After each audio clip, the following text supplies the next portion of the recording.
If electric cars really are the future, where is all the electricity to power them going to come from? There are currently more than 1 billion vehicles on the road worldwide, 38 million of them registered in the UK. The overwhelming majority run on petrol or diesel. But the world is changing.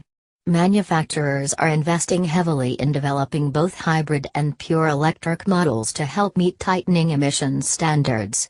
Towns and cities want to impose restrictions on conventional cars to reduce pollution, and in the long term, some countries, including the UK and France, want to ban them altogether. Although mass electrification will take time, experts agree the number of electric cars is almost certainly going to increase dramatically over the next few years. But will we be able to generate all the electricity that millions of battery-powered vehicles will require? Here in the UK, National Grid has modeled a number of different scenarios, in an attempt to predict just how much extra power will be needed. By 2030 we could see as many as 9 million electric vehicles on the road, says the company's Energy Insights manager, Marcus Stewart. That would add around 5% to the annual energy demand on the electricity system. So it's going to add demand, but maybe not as much as you might think.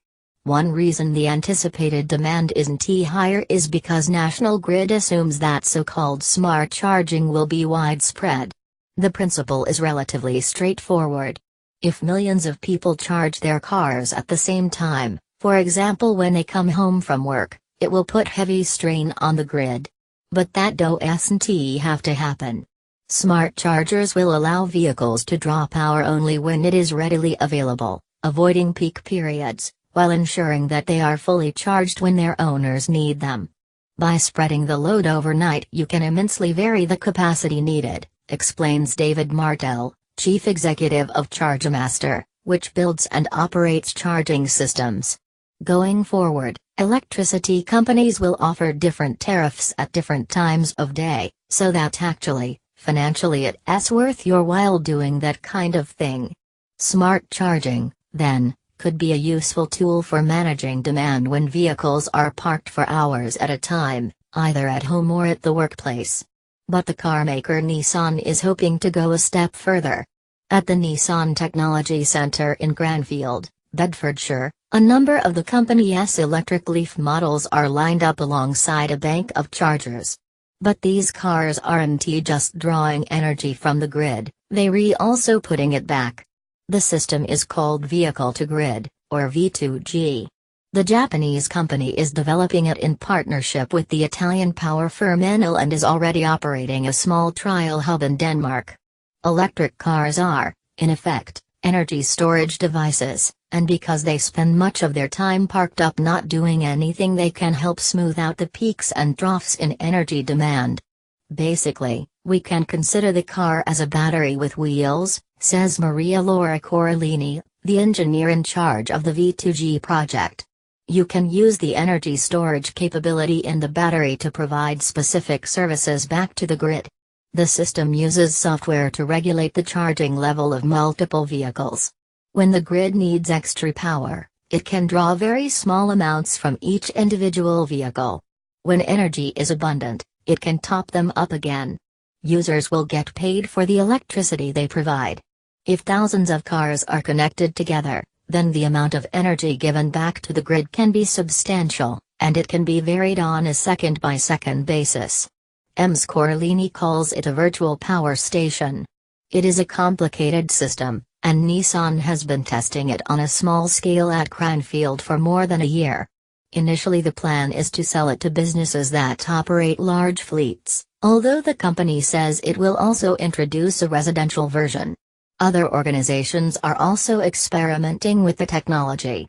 Not everyone agrees that V2G makes commercial sense, however. The chief technical officer of Tesla, J.B. Straubel, for example, has suggested in the past that he doesn't see it becoming a viable solution, largely due to its cost and complexity. Some experts have suggested it could accelerate battery degradation, although EMS Corellini insists the reverse is true, because the car is maintained in an optimum state of charge. A recent study by researchers at Warwick University came to a similar conclusion, suggesting V2G technology could increase battery life by up to 10%. According to National Grid's Marcus Stewart, both V2G and intelligent charging could encourage the expansion of renewable energy, as well as helping to balance power supply and demand. Renewables, particularly solar and wind, don't always generate at the time they are needed the most, he says. A battery enables them to be used more effectively and less energy to be wasted, so electric vehicles and renewables work well from that perspective. Ultimately, if National Grid's forecasts are correct, replacing our petrol and diesel cars with electric versions will add about 5 gigawatts to peak demand. It is still a fair amount of energy, more than the output of a modern nuclear power station, but with technologies like smart charging in place, National Grid believes the extra demand can be met from a combination of sources, including renewables and gas generation. There may be other obstacles to the mass take-up of electric cars, the availability of batteries for example, and the need to invest in charging infrastructure. But if we manage demand properly, there is no reason why running our cars on electricity should stop us lighting our homes or boiling our kettles.